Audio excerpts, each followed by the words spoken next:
guys, welcome back. Today as a toy review I've got two action figures from Hasbro, and they are Marvel action figures, Marvel heroes. One of them obvious Captain America and the other one Black Panther.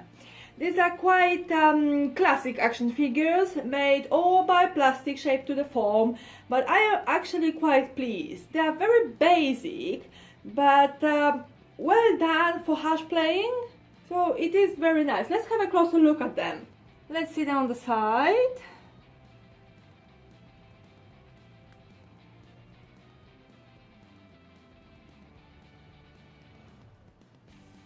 And the back. Black Panther is much heavier. I don't know why, but he is quite heavy. Captain America, it's light.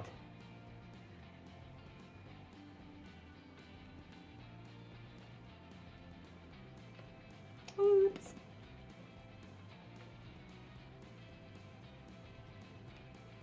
Let's have a closer look at Captain America first. He can fit it nicely to your hand.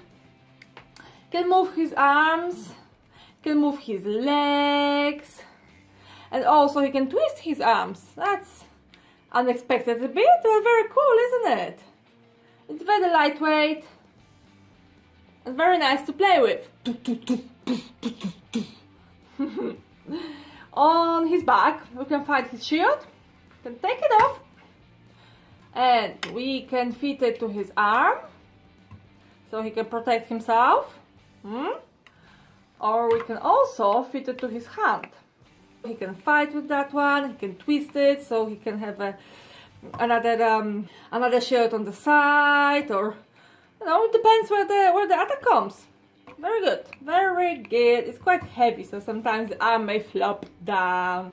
Let's have a closer look at Black Panther now. He can move his arms, he can move his legs, and also he can move his arms on the side.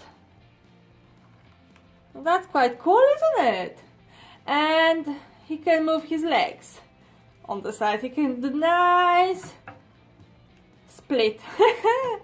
As I said before, very basic, very classic plastic action figures, and I think this is the charm. This is the charm, and they're great for playing, and I cannot wait because I promised Echo JJ we will play tomorrow, so yay! And thank you very much for watching, guys. Thumbs up and subscribe if you liked it, and see you next time. Bye bye!